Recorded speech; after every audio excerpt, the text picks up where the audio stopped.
ఒకసారి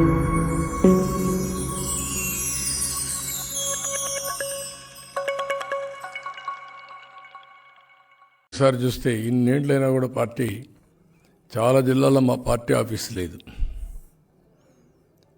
మేము ఒకటే ఆలోచించేవాళ్ళం,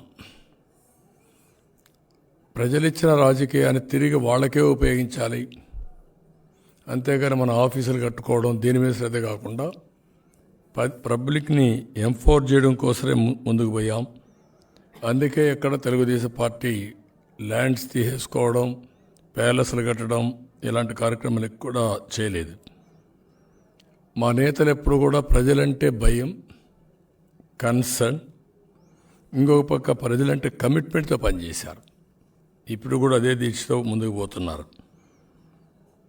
ఈరోజు నా ఉద్దేశం తెలుగు జాతిలో తెలుగుదేశం పార్టీ ఒక భాగం. మనం అందరం ఎప్పుడైనా ఒకసారి రెఫర్ చేసుకోవచ్చు అనుకుంటే, తెలుగు జాతి తెలుగుదేశం రాకమునుపు పూర్వం తర్వాత అనే రెఫరెన్స్ వచ్చే పరిస్థితి వస్తుంది. ఒకప్పుడు తెలుగు జాతికి ఉనికే ఉండేది కాదు, మదరాసి అని పిలిచేవాళ్ళు. అక్కడి నుంచి ప్రారంభించిన పార్టీ ఇది. తెలుగువారి ఆత్మగౌరవాన్ని ప్రపంచం మొత్తం చాటి చెప్పిన పార్టీ. ఆత్మవిశ్వాసంతో పోతే ఏదైనా సాధించగలుగుతాం చేసిన పార్టీ. అందుకనే ఈరోజు చూస్తే ఇండియా నుంచి ఒక ప్రోగ్రెసివ్ థింకింగ్తో ప్రపంచం నలుమూలలకు వెళ్ళగలిగారు. ఇండియన్స్ వెళ్ళారు, అగ్రభాగం తెలుగు వాళ్ళు ఉన్నారు, అది కూడా నాలెడ్జ్ ఎకానమీలో ఉన్నారు. ఎప్పుడు కూడా నేను ఆలోచించేది ఏంటంటే,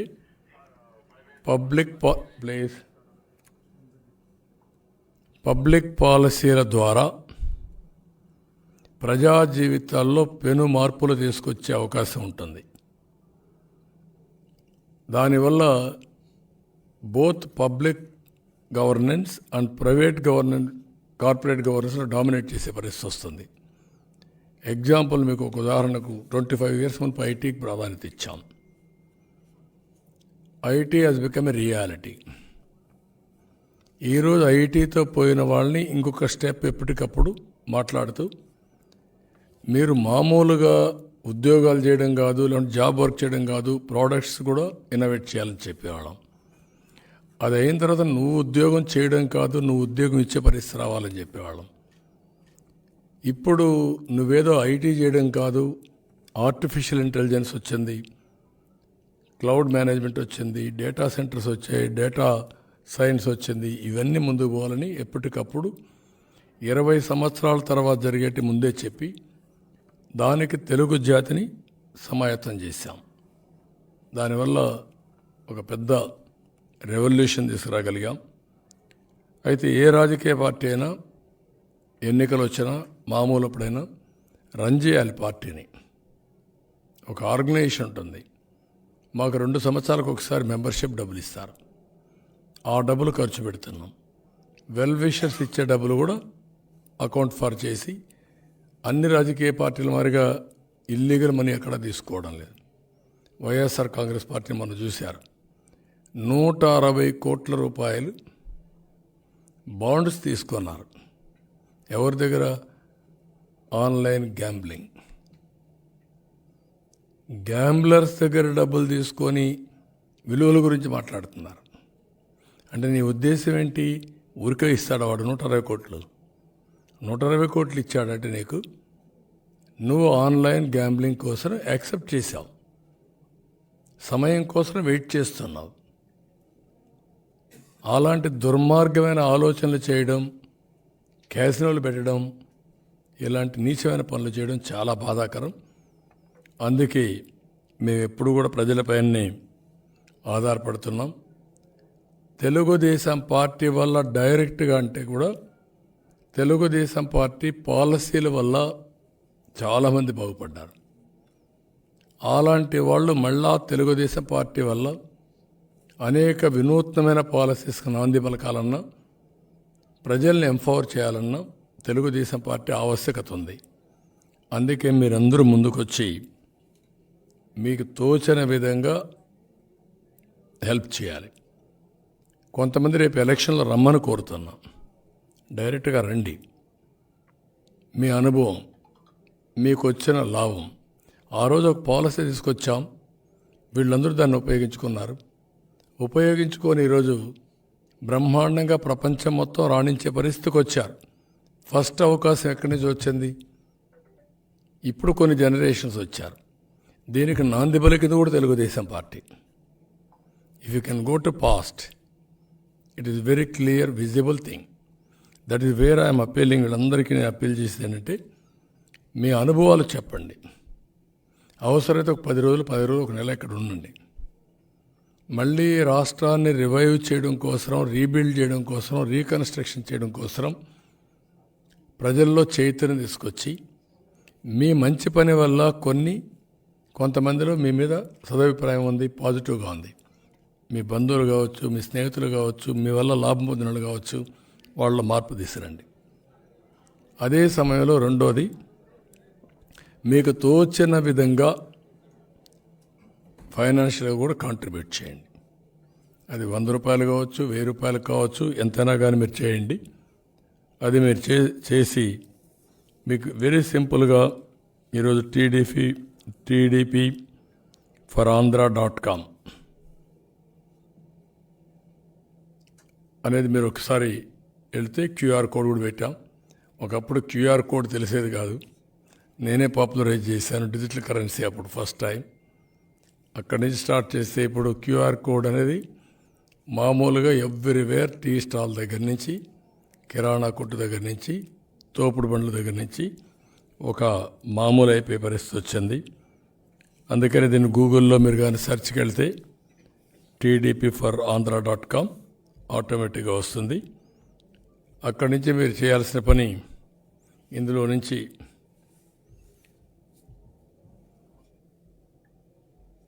క్లియర్ కట్గా డొనేట్ ఫర్ తెలుగుదేశం అనేది వస్తుంది. అందులో ఆప్షన్స్ ఇచ్చాం. నేము అవన్నీ ఇది చేసిన తర్వాత 99 రూపాయలు, 999, 9999, 19,999, ఇంకొక పక్కన 99,999, 99 లాస్ట్కి వచ్చేందుకు అదర్స్ అని పెట్టాం. దానిపైన ఎంత ఎక్కువ ఇవ్వాలన్నా మీకు తోచిన ఫిగర్ పెట్టుకోవడానికి మినిమం దీంట్లో 10 రూపీస్ కూడా తెమ్మని చెప్పాను నేను. 10 రూపాయల నుంచి మీకు తోచిన విధంగా మీరు డైరెక్ట్గా పార్టీకి కాంట్రిబ్యూట్ చేసే అవకాశం వస్తుంది. అది కాంట్రిబ్యూట్ చేసిన తర్వాత పార్టీ కూడా మీకు ఆటోమేటిక్గా రిసిప్ట్ ఇస్తాం. మా బుక్స్లో కానీ పార్టీ అకౌంట్లో కానీ మీరు డోనర్స్గా ఉంటారు. ఆ గుర్తింపు కానీ ఆ కృతజ్ఞతాభావంతో మీరు ఎప్పుడు వచ్చినా మీకు గౌరవం ఇవ్వడం కానీ, తర్వాత పార్టీకి కూడా మీరు చేసిన పనికి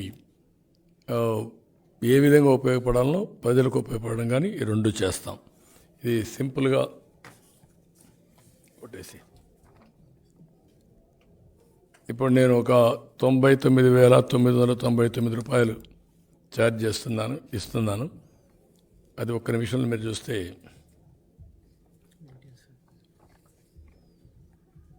నారా చంద్రబాబు నాయుడు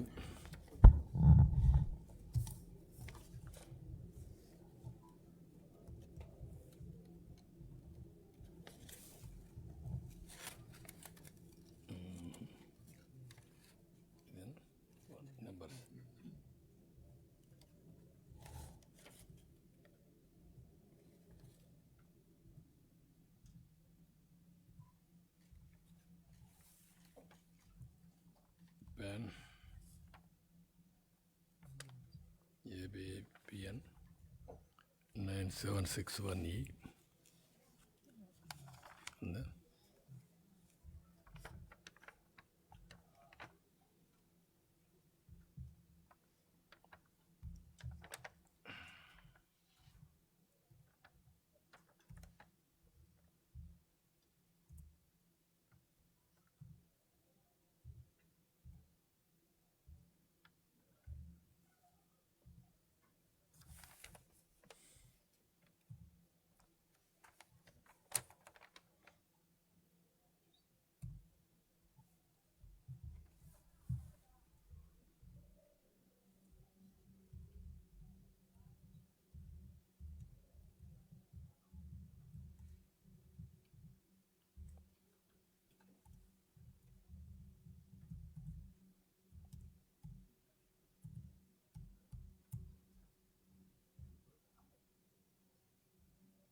దీనికి వచ్చిందా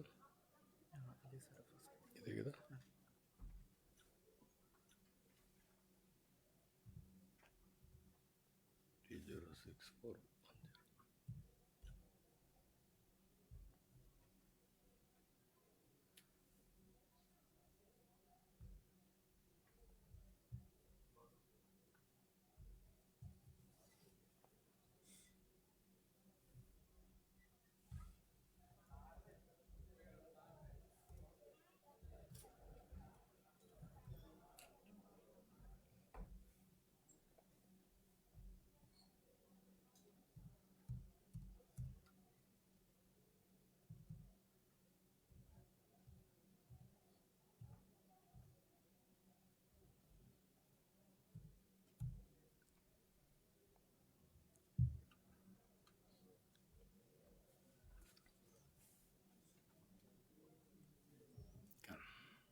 ఓకే, అది మనకు సర్టిఫికేట్ మెయిల్ వస్తుందని చెప్పి ఇప్పుడు మెయిన్గా ఏంటంటే ఒక నిమిషంలో ప్రాసెస్ అంతా కంప్లీట్ చేయగలిగాం.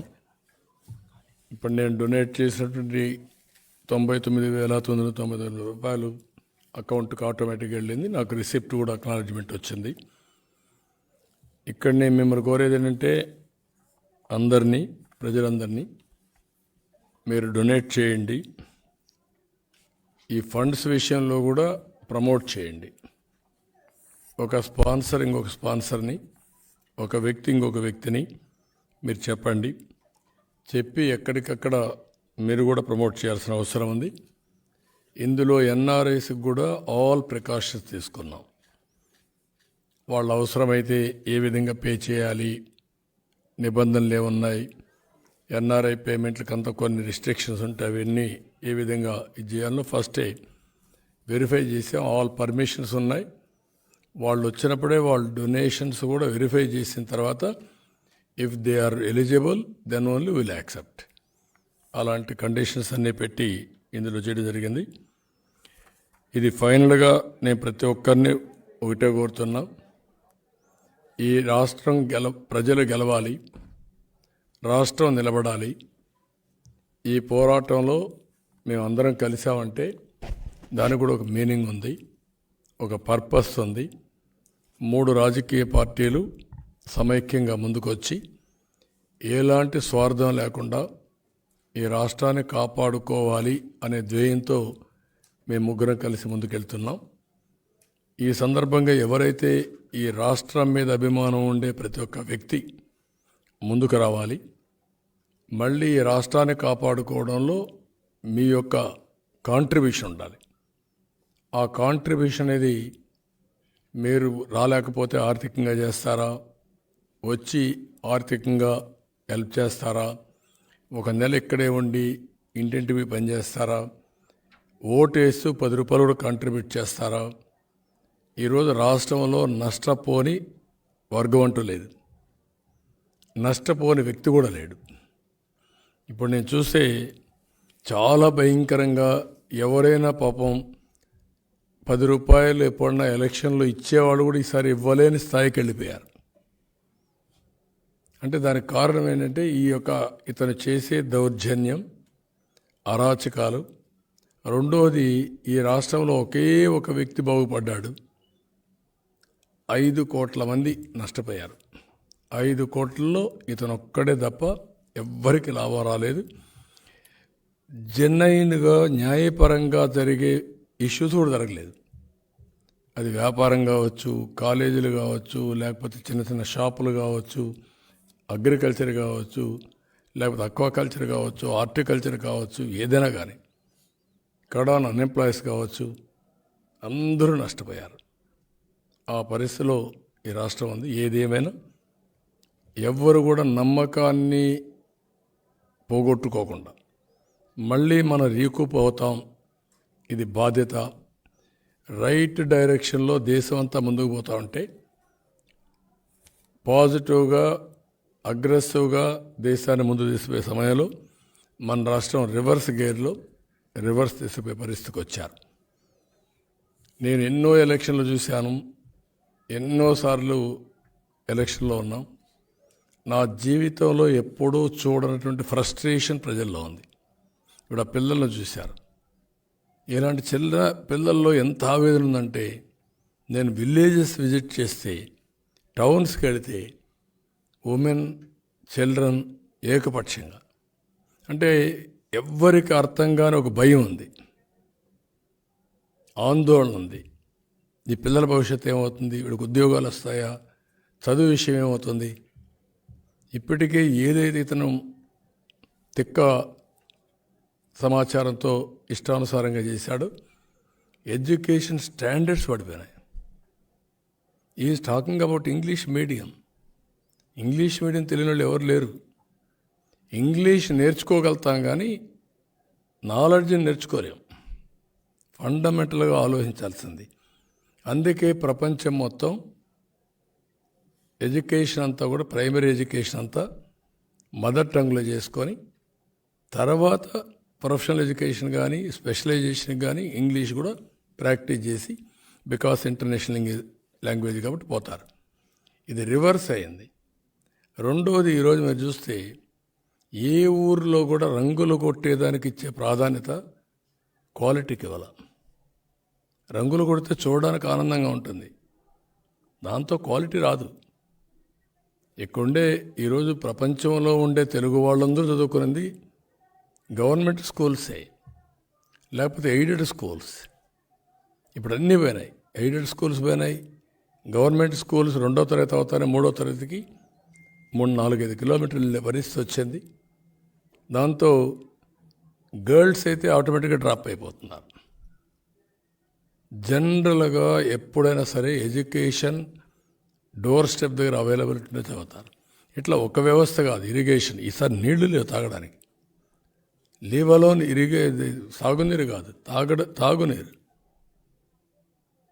అలాంటి దారుణం. 3 నెలల్లో కరెంటు ఉత్పత్తి చేసుకోవచ్చు మనం, సోలార్. అలాంటిది కరెంటు కోతలు. ఒక భయంకరమైన పరిస్థితి, చాలా దారుణమైన పరిస్థితి ఉంది. అందరం కలవాల్సిన అవసరం ఉంది. అన్ని ఒక మాట చెప్పాలంటే ఒక్క సీటు కూడా వీళ్ళు గెలవడానికి వీలు లేదు. అన్ని ఘోరాలు, అన్ని పాపాలు, అన్ని నేరాలు చేశారు.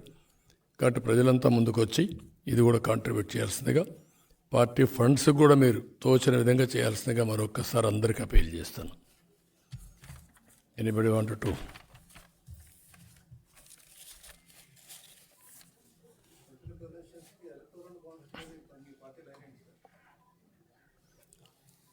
ఫస్ట్ నుంచి కూడా నేను చాలా స్పష్టంగా ఉన్నాను, మా పార్టీ కూడా స్పష్టంగా ఉంది. ఎలక్ట్రల్ బాండ్స్ అనేది ప్రాసెస్లో వచ్చిన ఒక డెవలప్మెంట్. ఒరిజినల్గా మేమందరం డిబేట్ చేసింది గవర్నమెంటే ఫండింగ్ ఇస్తే ఎట్లుంటుంది, లోకల్ బాడీస్ కూడా ఆలోచించాం. ఒక లిమిటెడ్ ఫండ్ ఇవ్వడం, దాని మీద చేయాలని. అది ప్రాక్టికాలిటీస్ కూడా స్టడీ చేశాం. కానీ దాన్ని కంట్రోల్ చేయగలుగుతామా అనే ఆలోచన కూడా ఉంది. ఈరోజు అమెరికా లాంటి డెమోక్రసీలో కూడా పొలిటికల్ బాండ్స్, పొలిటికల్ డొనేషన్స్ అనేటివి legally permissible, but checks and balances and transparency అది వాళ్ళు తీసుకొచ్చారు. Best democracy in the world, India also biggest democracy in the world. అందుకే నేను డిజిటల్ కరెన్సీ ఇచ్చినప్పుడు నేను చాలా స్పష్టంగా నరేంద్ర మోడీ గారిని కలిసింది, ఆయన చెప్పింది అప్పట్లో 1000 రూపాయలు 500 రద్దు చేశారు. 2000 రూపాయలు తెచ్చినప్పుడు మళ్ళీ 500 వస్తుందంటే నేను ఆయనకు ఒకటే చెప్పాను, 2500, 200 కూడా రద్దు చేయండి. Go fully digital currency. Digital currency should be cost effective compare to physical currency. Physical కరెన్సీలో వ్యారంటీర్ ఉంది, సెక్యూరిటీ ఉంది, ట్రాన్స్పోర్టేషన్ ఉంది, ఇవన్నీ ఉన్నాయి. ఇక్కడ డిజిటల్ కరెన్సీలో ఫ్రీక్వెన్సీ వాడుకోవాలి, ఆన్లైన్లో అలాంటి కొంత కాస్ట్ ఉంది. Compare to that cost this is less. అయితే దీనివల్ల ఒక పెద్ద అడ్వాంటేజ్ ఏంటంటే tracking will be very easy. రెండోది, వీళ్ళు చేసే ఫ్రాడ్ 200, 2000, 3000, 5000 పంచడం, ఈ పంపకాలు ఆగిపోతాయి. ఈ పంపకాలు ఆగిపోతే సర్వీస్ ప్రియారిటీ వస్తుంది, డెవలప్మెంట్ ప్రియారిటీ వస్తుంది, వెల్ఫేర్ ప్రియారిటీ వస్తుంది, గవర్నమెంట్ కూడా డబ్బులు ఎక్కువ వస్తాయి. అది కూడా తొందరలో వస్తుందని ఆశిస్తున్నా. అది వస్తే చాలా వరకు ఎలక్షన్స్లో ప్రచారం ఒక భాగం అయితే ప్రలోభాలు పెట్టడం ఇంకొక భాగం. ప్రలోభాలు కాకుండా సేవాభావంతో పనిచేసే దాన్ని మనం ప్రోత్సహిస్తే ఆటోమేటిక్గా లాంగ్ టర్మ్లో మనం అనుకున్న ఆబ్జెక్టివ్స్ అన్నీ, ఏదైతే నేను ఇప్పుడు మాట్లాడే జీరో పావర్టీ నేషన్గా తయారు కావడానికి ఇండియాకి చాలా అవకాశాలు ఉన్నాయి. It will be done. So డబ్బులు సంపాదించడమే కాదు, వెల్త్ క్రియేట్ చేయడం కాదు, ఆ వెల్త్ మీనింగ్ఫుల్గా ప్రజలకు అందుబాటులో కూడా పెట్టాలి. అట్లా కాకుండా కొంతమందే పరిమితం అయిపోయి ఒక 20 లక్షల కోట్లు, 10 లక్షల కోట్లు ఒక ఫ్యామిలీకి ఉంటే మిగిలినోడు తినడానికి 3 పూటలు తిండి లేకుండా ఫర్ డే 400, 300 కూడా సంపాదించిన పరిస్థితిలో ఉన్నారు. ఇది కొంచెం ఆలోచించాలి. దానికోసం నేనేం ఒకటే చెప్పాను, people as capital. As on today land as capital. విలేజెస్లో మీరు చూస్తే ల్యాండ్ లార్డ్ అనేవాడు పెత్తనం ఉంటుంది, ఆయన ల్యాండ్ పైన ఊరంతా ఆధారపడతారు. ఆ ల్యాండ్ లీజుకి ఇవ్వడం, టెనెంట్స్కి ఇవ్వడం, లేకపోతే ఆయన చేస్తే కూలోని వెళ్ళడం, దిస్ ఆర్ ఆల్ ఇష్యూస్. అలాంటి సోషల్ ప్రాబ్లమ్స్ అన్నీ సాల్వ్ కావాలంటే పీపుల్ యాజ్ క్యాపిటల్గా పెట్టుకొని short term, medium term, long term వాళ్ళ ప్రొడక్టివిటీ పెంచాలి, స్కిల్ డెవలప్మెంట్ చేయాలి, వాళ్ళకి ఆపర్చునిటీస్ క్రియేట్ చేయాలి, ఆ ఫ్యామిలీ హెచ్ఆర్ డెవలప్ చేయాలి, హ్యూమన్ రిసోర్స్ డెవలప్మెంట్ చేయాలి. యంగ్స్టర్స్ బాగా చదువుకోవడం కానీ, పెద్దవాళ్ళకు టెక్నాలజీస్ అవన్నీ పెనిట్రేషన్, డ్రోన్స్ వచ్చేసాయి, drones common man is operating, agriculture revolution చేయొచ్చు. ఇలాంటి మార్పులన్నీ కూడా అడాప్ట్ చేసుకుంటూ మనుషుల్ని అనుసంధానం చేయగలిగితే వండర్స్ జరుగుతాయి. అది చేయాలి. That is only the way. కొంతమందికి ఇప్పుడు నేను చెప్పాడు నమ్మశక్యం కాదు. నేను P3 అన్నాను, public private partnership. That is where national highways. అది ఎక్కడ ఇప్పుడు టెలికమ్యూనికేషన్ సెక్టర్, పవర్ అన్నిట్లో వచ్చింది. ఇప్పుడు నేను మాట్లాడేది P4 అంటున్నా. దీనివల్ల వెల్త్ క్రియేట్ అయ్యింది. ఇప్పుడు నేను మాట్లాడేది P4, public private peoples partnership. Government ఉండాలి, ప్రైవేట్ వాళ్ళు కూడా ఇన్వాల్వ్ కావాలి, ప్రజల్ని భాగస్వాములు చేయాలి, పార్ట్నర్షిప్ పెట్టుకోవాలి. ఏ విధంగా వాళ్ళని పేదరికం నుంచి పైకి తేగలుగుతాం. ఇప్పుడు ఆర్టిఫిషియల్ ఇంటెలిజెన్స్ వచ్చింది, వాళ్ళకుండే వనరులన్నీ పెట్టేస్తే it will give very clear vision document. వాళ్ళు ఆ ప్రైవేట్ మెంటర్ అనే అతను ఇద్దరు కూర్చుంటే they can prepare action plan. ఇవన్నీ చేయడానికి చాలా ఆలోచనలు ఉంటాయి.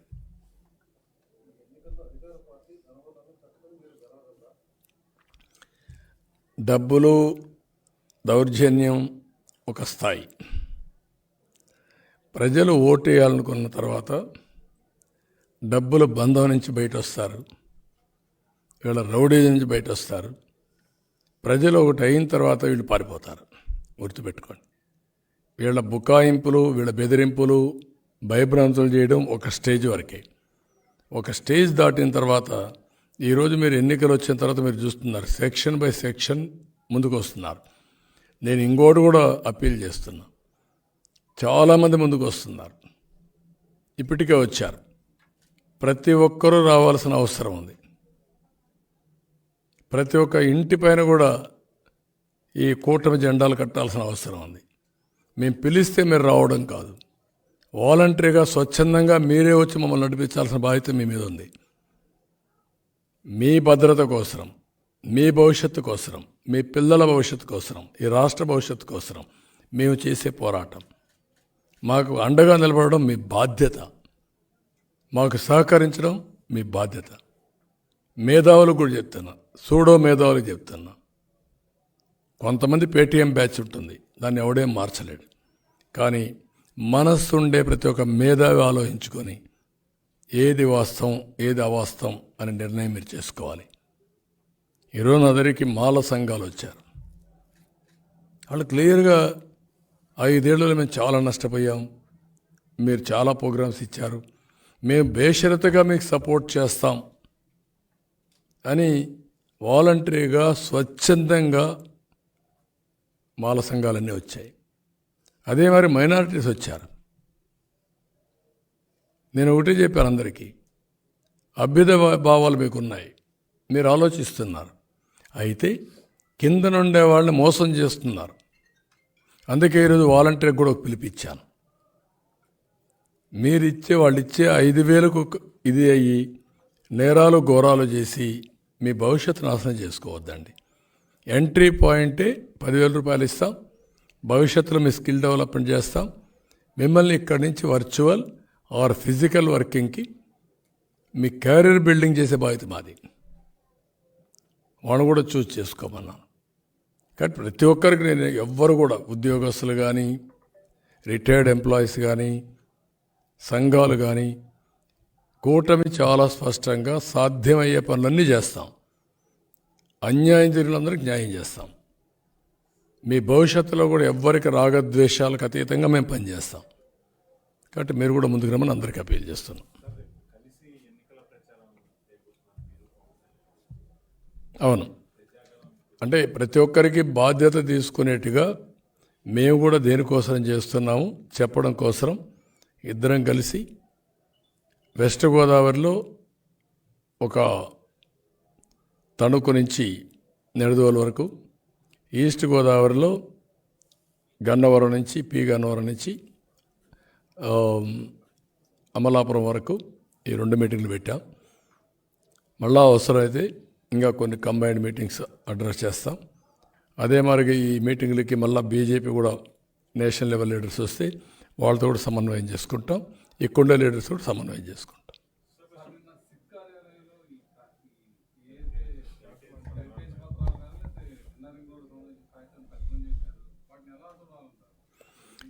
ఓడిపోతామని భయం ఉంది. ఓడిపోతామంటే మళ్ళా తగులుకోకుండా ఉండడానికి ఏం చేయాలో అన్ని ప్రయత్నాలు చేస్తామంటే కనబడొస్తూ ఉంది. లేకపోతే అవసరం లేదు. దీన్ని బట్టి చూస్తే అన్ని వర్గాల్లో ఇప్పుడు కనపడేదంతా టీజరే చూశారు. రియల్ సినిమా ఇంక రాబోతుంది. డే బై డే మీరే చూడబోతున్నారు. అది వాళ్ళకి అర్థమైపోయే సీన్ అంతా. ఎంత దినానికి 1,400 బస్సులు పెట్టిన సందర్భం ఎక్కడన్నా ఉందే మీకు? ఎవ్రీడే 10 కోట్లు 15 కోట్లు బిర్యానీ, లేకుంటే క్వార్టర్ బాటిల్, లేకుంటే హాఫ్ బాటిల్, లేకపోతే వాళ్ళకందరికీ ఫ్రీ బస్సులు. అంటే ఇంత డబ్బులు విచ్చలవిడిగా ఖర్చు పెడుతున్నామంటే ఎక్కడి నుంచి వచ్చింది డబ్బులు? కామన్ మ్యాన్కి అర్థం కదా. ఎక్కడి నుంచి వస్తుంది?